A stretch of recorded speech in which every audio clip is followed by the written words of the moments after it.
haibagi electrification si Utlou Relief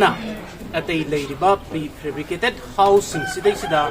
tauriba electrification si government na matang batam chana ngasi dagi hona recheck tauduna asoiba kari leirige haibasima ekoi tidon jaringi ngarangi laibak thiba thoudok Utlou Relief Camp na ikang khangauduna maina chakhiba adugumba awaba tarba imungda ekoi unit asigi maut sinjaraga fibam masi yengsinjaba lakpadi aikoina mafam sidaisida yengsinjaba matamda hairiba electrification di magi tauribagi maungsi aduki matik quality maintain taudaba aduna maram oraga hairiba electric short circuit si thorakhibani haibasima aikoina unit asina thajai aduna aikoina haizaring basi hairiba prefabricated house loina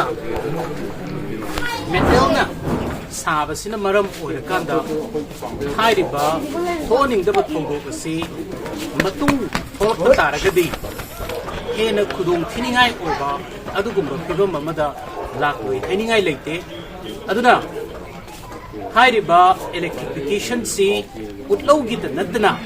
atay leiriba prefabricated housing sida tauriba electrification si government na matang batam chana ngasi dagi hona recheck tauduna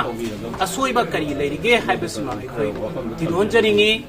tidokpusu mathoutai haidana unit asina khanjai aduna laibak fabadi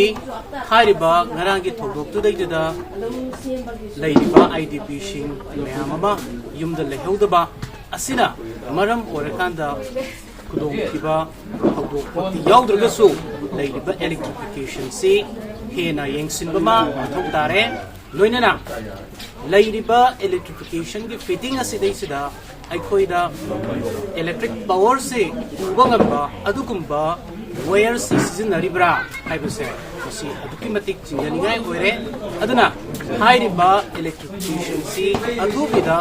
mari leinaba sina mari leinaba council authority singna electrification electrification yengsin view haibase